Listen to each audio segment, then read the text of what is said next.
Hey, hello, what's up? It's Malkins Oliver, and I'm here today with another video. Alright, now I think before I continue, I recorded a video just before this, but I don't know if I'm going to release that or not. So let me go ahead and do the whole spiel right now real quick. So yeah, I think as most people know, most people on YouTube, they record heaps of videos at one time. Maybe they do, maybe they don't, I don't know. I'd like to get to a point where I can naturally have space and time more regularly to record videos, but we'll see what happens with my day job come next month, after the New Year's holiday. I might actually have that time, but right now I've got things I want to say and I have the time to say it, so I'm going to be recording a bunch of videos right now over this, I guess not holiday break, but over the end of this month as I return to my day job and then change to a different, I don't want to say anything about the day job, but things in my day job are going to change, which might hopefully give me extra time to work on creative endeavors. But that'll be from next month, and that's that. But yeah, today's actually Christmas, so Merry Christmas. Now, I have time to shoot a couple of videos before I go out and run some errands and do some things. Now, if you see this Christmas tree up in other videos, don't think that I'm leaving the tree up all the time or that I shot everything over this break. My wife and I were actually going to be doing a Valentine's Day Christmas. Because of everything that happened with my mom passing and going back and forth, we didn't really have time to, have like a proper Christmas. In fact, my wife is actually homesick from work right now. She doesn't feel good. I think she got a cold from going from Orlando to Montreal to Tokyo. So yeah, we're gonna hopefully have all that holiday fun on Valentine's Day. And for those of you who are wondering, well, why Valentine's Day? Well, Valentine's Day in Japan is different than it is in the West, and if you know, you know. And Christmas in Japan, because of that, was for a long time kind of like a de facto Western Valentine's Day, where it was mostly for couples, especially Christmas Eve. However, that has been changing recently with, Christmas becoming more for families. But I figured, why not just have Christmas and Valentine's Day combined on one day so we can still have something fun to look forward to during the winter season. Alright, well, let's talk about today's video.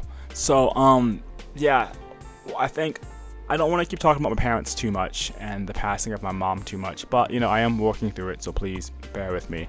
But I do want to talk a little bit about how I view my life in Japan as an immigrant now that I've lost both parents, and how this affects me and whether or not I might change locations in the future. So I did grow up in Orlando, Florida, and then I think from a very young age, I always wanted to move to Tokyo. Now, it wasn't so much Japan, it was more about Tokyo.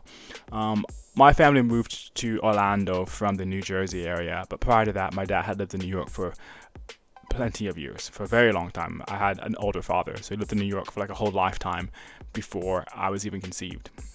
And we would go back and forth to New York during the summers to visit my older half-sister and other relatives, because I have relatives who live in New York State, New Jersey, and then Florida as well, because that's what you do. People migrate from the north to Florida, and they go from Florida to the north. It's like this weird symbiotic relationship between like the tri-state area and central Florida.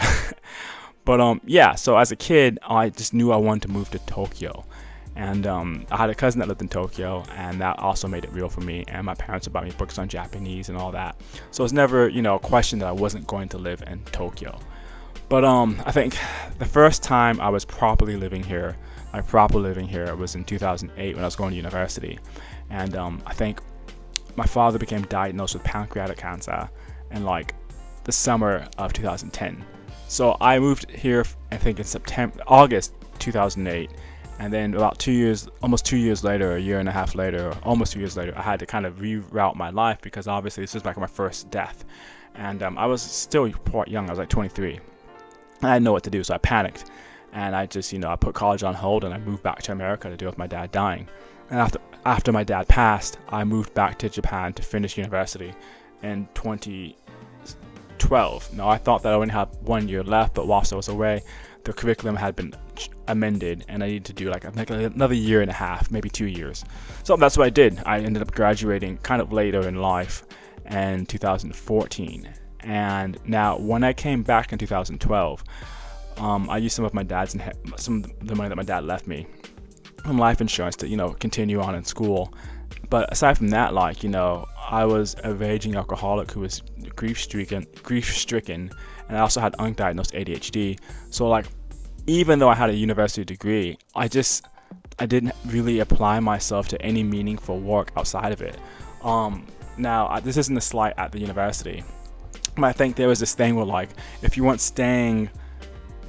enrolled in school, you couldn't stay in the country. And for the summer of 2013, I had to go to Australia.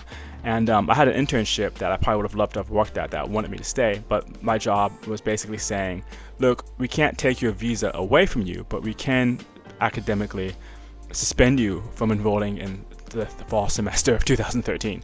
So I went to Australia, and I think that kind of severed ties with that internship that could have become a job for me after work. And when I graduated in 2014, thanks again to my job, they kind of like strong-armed and like this avecnayo company into hiring me. But yeah, I just did like the avecnayo thing for years. Like I did the avecnayo thing, and then I worked at this one company that was like an avecnayo for kids. That is notoriously difficult, I'll say that, you know. And then I worked for English camps for kids, and then I came back and did avecnayos for another avecnayo for adults and all this stuff. But I was spending my time under applying myself whilst trying to figure out if I'm still going to do music or not. I never stopped doing music, but I did take breaks because I just didn't have the talent, and I didn't have the mental fortitude to stop drinking at that time, nor did I have the mental fortitude to really hone my musical skills. I was just kind of bitter, sad, and drinking and sleeping my way through the rest of my mid-20s and late 20s. It wasn't until like I found my wife, who was my girlfriend at the time, that I kind of started to settle down, but the drinking just kept going. But yeah, so that was that. And at that time, I didn't really think about my mom's health. I just took it for granted that she would still kind of be there. But my mom is actually way sicker than my dad growing up. She had high blood pressure before I was even born. She had kidney failure. She just got a kidney transplant before my dad actually got cancer. So I just kind of assumed that mom would be there forever. But I also couldn't afford to go to America. I think I mentioned this in another video. It's very easy for foreigners, who, especially if you just only work in avecnayo, just be poor enough to pay for groceries and maybe, cover your bills, but you can't really save. Like if you're an ALT or something like that, it can be quite damning. Now, I think if you're an ALT, you can probably save up, but it's like you have to save up the whole year just to fly back to your hometown for like, a couple of months in December or something like that. So just the realistic thought of going to visit my mom in America just wasn't something that I could foresee happening anytime soon. And to block out the guilt, I drank even more. So yeah, I didn't go back to America until like 2017 to see my mom, and I think my wife actually covered most of that. I'm not gonna lie to you. I was saving up money. I was working 2 different jobs, but I wasn't paying like my health insurance and stuff on time. I got that fixed. Obviously, I'm paying that now. But at the time, like when you're poor and you're working these 2 different jobs, and then neither of them were like full-time jobs. They were like, one was a part-time job, like a reputable company, and one was like a gray company that went under. And they were like letting me work just enough to not be full-time, so I wouldn't have to pay health insurance and pension and all that stuff. And when you have ADHD and you still have the alcoholic brain fog, it's just too much. You just thought, well, I'll just deal with it later. And then I got to the point where the government would just take it out of my funds. So I think I had saved up some money to buy the ticket, and then the government took out like 140,000 yen out of my account before I could go to America. But yeah, so we went and I saw my mom in 2017, and then I thought, okay, well, I'll save money now to like, I'll go back in 2019. And then 2019, I think I had enough money, but Christmas prices were very expensive. So I thought, okay, well, I'll go for sure like in springtime, 2020. And then we all know what happened in 2020. And I couldn't leave Japan, I think, for about 2.5 years. I don't think we could leave Japan, because if I left Japan, I couldn't come back. I don't think I could leave Japan until like maybe late 2022. So, what can you do? And then between that time, I got my together. I got a proper job, and then I was made redundant from that job. And then I got another proper job, the job I'm working right now. And, I was suddenly flushed with cash. Let me not say flushed with cash, but I was at that point solidly middle class, my wife and I. And I think I was also sober, and I was aware that I had ADHD, and I was looking for a way to medicate that. It took me a while to get proper medication because, it's just hard to find information in Japan. But Japan's pretty more open to that. So let's paint the setting. So, I'll have proper income, I'm sober, but I'm still dealing with ADHD. So it's nothing crazy. But I just, I had all this anxiety from being poor that I had like this arbitrary number that I wanted to save up to before I could spend money to go back to visit my mom. And my mom passed before I got to go visit her, and it would eat me up at night. In the meantime, before that, it would eat me up at night, like, oh, I haven't seen my mom in this many years, you're a bad son, blah blah blah. Now, all in all, I was in touch with my mom whilst this is happening. My wife and I were doing IVF, which isn't super expensive in Japan, but still it costs money. Like, I was doing all these things. I bought a new iMac, I bought a new laptop, I bought new turntable equipment.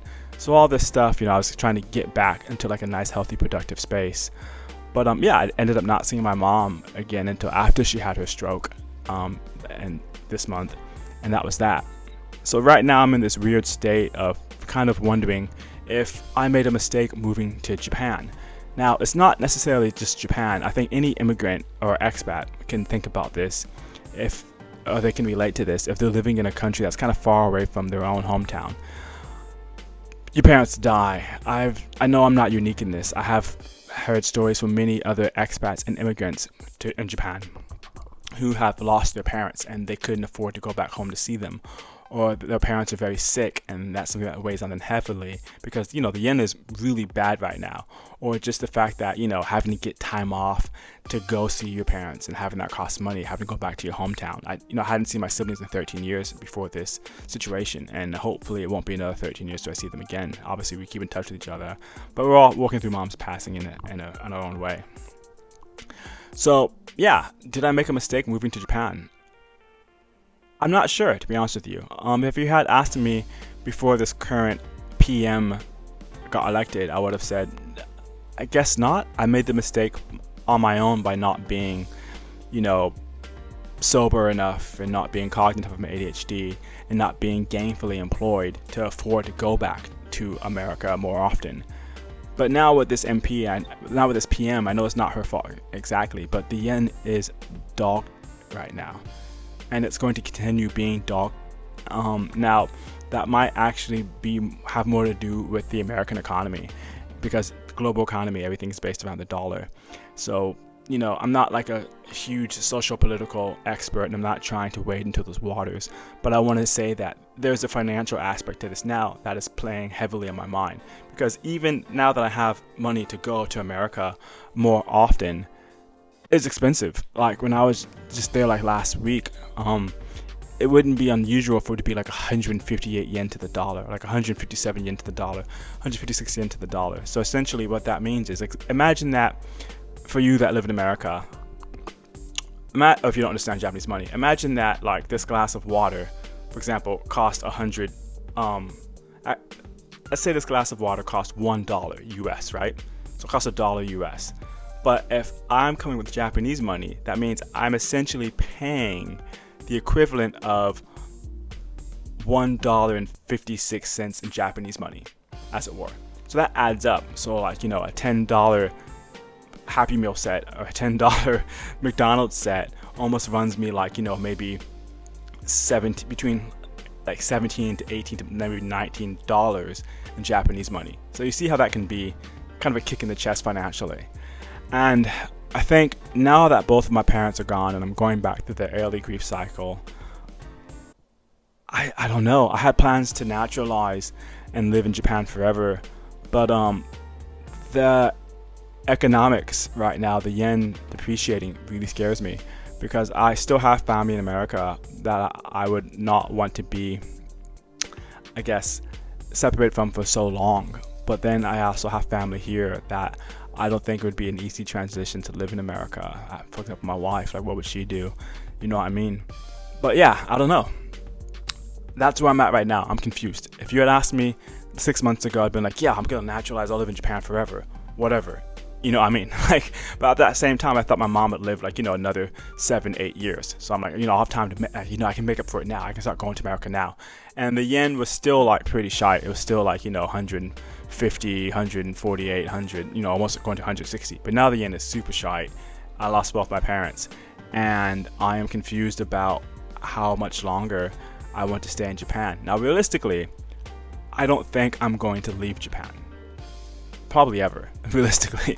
So, but I think I am confused about specifically whether or not I want to become a permanent resident, or if I want to naturalize or not. Because with the way the economy is right now, once again, I am feeling a bit pessimistic about it, specifically right now, but we don't know what can happen in the future. But Japan's had stagnant wages for the past 30 years. The Bank of Japan is slow to enact any policy change, and that's kind of typical of like the Japanese approach to things.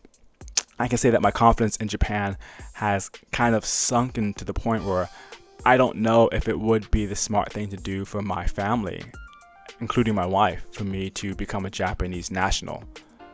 And that's how I feel right now. But what about you? What about you? Are there any other foreigners who live in Japan who have, experienced the loss of loved ones, or who are also just rattled by the current yen depreciation? For example, I considered myself to be an immigrant, but now I'm starting to think, am I an expat instead? Because I did move here with the intent of fully becoming a Japanese national, but now I have reimagined the possibilities of possibly moving overseas someplace else. So I guess that puts me back in the expat camp, because I'm not sure if I'll be here forever. But yeah, all right, let me know what you think down in the comments. I don't know if anyone's gonna watch this video. I'm just kind of rambling, and I think that's probably what I need right now to walk through all these thoughts. So sorry about that. But yeah, all right, see you later.